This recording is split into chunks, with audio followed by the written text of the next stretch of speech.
Hello, everyone. Welcome to Southeastern 14. I am Blayne Gilmer here to cover the top impact transfers into the SEC in 2023. We're going to be doing a countdown from 10 all the way down to 1 in terms of the guys who are going to make the most impact this year. And remember, this is all based off needs and things like that. So we're going to put it in here, but tell us in the comments whether you agree, whether you disagree. Should somebody be ranked higher? All of that good stuff. We love the feedback right there. So make sure to do that. Also, while you're here, like, subscribe, turn on notifications, all that stuff for Chris Lee and Blake Level's coverage of baseball, SEC basketball, March Madness right around the corner. So a lot of good stuff going on. But without further ado, let's go ahead and get into this SEC top 10 impact transfers for football. We're going to start right here with Sam McCall. This is a highly recruited guy that was at Florida State, ends up transferring to Texas A&M. Why is this big? Well, he can do things in the return game, versatility there, but then also Sam McCall is in himself just a defensive back, and that's something that Texas A&M needed with the mass exodus that they had of some guys in the portal.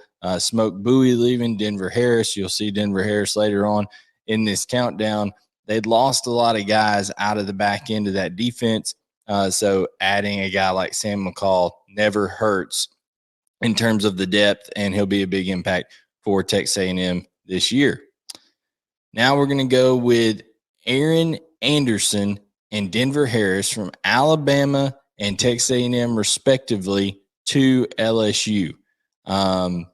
Listen, these are two guys that are ridiculously talented. Just mentioned Denver Harris from Texas A&M, had some off the field issues. Also, had some suspension stuff with Jimbo Fisher. Who knows what all was going on inside that Texas A&M culture, but he is physical.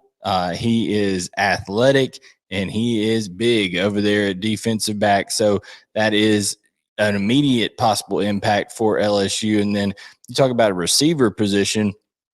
This is a guy coming home from around that New Orleans area over there in Aaron Anderson, 5-star receiver coming out of high school. Things didn't necessarily go his way as much as he wanted it to at Alabama, but he comes in and is going to add depth over there because LSU, listen, he could end up making his way into a key role early, but, man, they have a lot there in front of him when you talk about Malik Neighbors, Brian Thomas, Jeray Jenkins. I mean, they've just got so many guys that can contribute, and he's just another weapon in there. And then Mason Taylor at tight end as well. So Aaron Anderson and Denver Harris, that combination gets us at number 9 heading to LSU, both from SEC West foes. Number 8, Auburn, bringing in Justin Rogers from Kentucky and Demario Tolan from LSU. These guys are going to immediately be placed in the middle of that Hugh Freeze defense over there at Auburn. Justin Rogers, a starter for Kentucky, was somebody they weren't necessarily expecting to lose.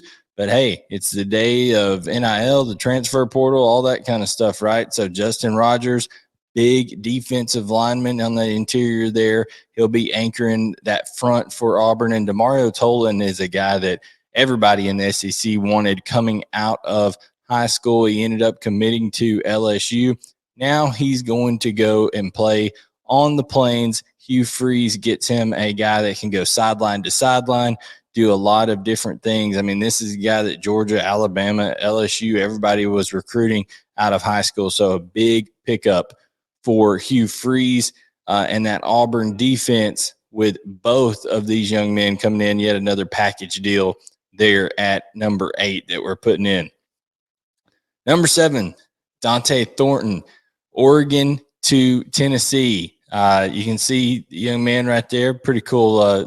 Blake Lovell, our co-host here, would appreciate that championship strap that he's got thrown over his shoulder there with Josh Heupel. But he's a guy. He was the 5th leading receiver for Oregon last year, but when he did catch the ball, he didn't have a ton of receptions, but when he did, he made the most of them. And my goodness, he's a guy that averaged 21.7 yards per reception. So a big play threat. He's a tall guy in that 6'4", 6'5" range. Listen, just another big, talented receiver that Josh Heupel undoubtedly will move around and use in a variety of different ways. He's got guys like Cedric Tillman and Jalen Hyatt exiting the program. So Dante Thornton has an opportunity to come in and make an impact for Tennessee right off the bat. Number 6, Graham Mertz. Listen, I said impact. I didn't say whether it be a good impact, bad impact, however it's going to be. But Florida does have to, the rules of football dictate they do have to line someone up at quarterback this year. And he seems to be the guy.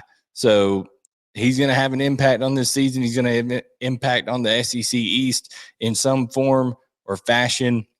Listen, he's got a lot of experience. He was a highly, highly touted guy coming out of high school over there for Wisconsin. But, you know, the numbers seem to go down and down, and that's one reason Paul Chryst was let go up there at Wisconsin. Billy Napier, you know, feeling the pressure. Who knows? As we record this, we're recording this February 21st. So after spring ball or in that second wave of the transfer portal, maybe Florida gets another guy to come in. But it certainly seems right now, the way everything is going, that the Gators will be starting Graham Mertz. And he is, listen, I mean, he's got that experience. He's started a lot of big games, hasn't had a ton of success in those big games. But that looks to be the quarterback situation at Florida. So Graham Mertz coming in at number 6, transferring to Florida. Number 5, Omar Speights. This is a guy who has started for several seasons for Oregon State. And that Oregon State defense was pretty salty. Just go ask the Florida Gators. We were just talking about it in the bowl game. I know Florida was missing a lot of guys, but Oregon State, you know, beat an Oregon team that was a good Oregon team late in the year, and largely that was because some defensive stops they made late. You can see that C on his chest right there. He's a captain, so he's going to bring leadership. He's going to bring a physicality there in the middle of that defense over there for Brian Kelly and LSU.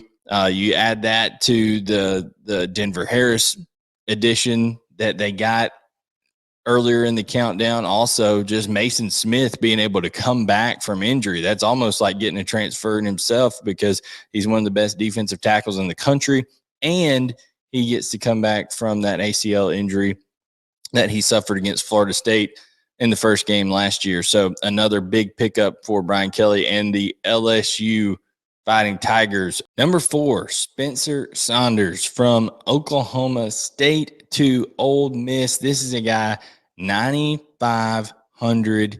over 9,500 passing yards in his career for Mike Gundy over there at Oklahoma State. Also, all just under 2,000 rushing yards, a true dual threat guy, big body guy that you know, has some escapability, some mobility, 6'1", 205. So he's a thicker type guy that is able to not only run the rock as he did very effectively, but he got progressively better as a passer for Oklahoma State. You know, had some moments, some accuracy issues at times, and that led to, you know, maybe some decisions that brought him to this point to end up transferring out from Oklahoma State. But listen, he's got a really good chance to be the starting quarterback for Lane Kiffin. I know they already have Jackson Dart over there. They brought in Walker Howard from LSU. But you have to think, with only 1 year of eligibility remaining, this is why a guy like Spencer Saunders transfers over to Ole Miss with the portal king over there, Lane Kiffin. So look for him to be suiting up and being QB1 in Oxford, at least heading into the spring here. And, you know, we'll see how things turn out. But guys like Spencer Saunders, who have a ton of experience, a lot of big game experience, that's got to be something that Lane Kiffin is really looking forward to, even with Jackson Dart returning from the starter last year. You know, it just seems like Spencer Saunders maybe a little bit more polished, a little bit more poised in the pocket at times. So I really like that pickup for Ole Miss at number 4, Spencer Saunders. And we will go with another package deal over here. Number 3, Marquise Cox and Tanner Bowles, 2 much-needed offensive line pickups for Kentucky.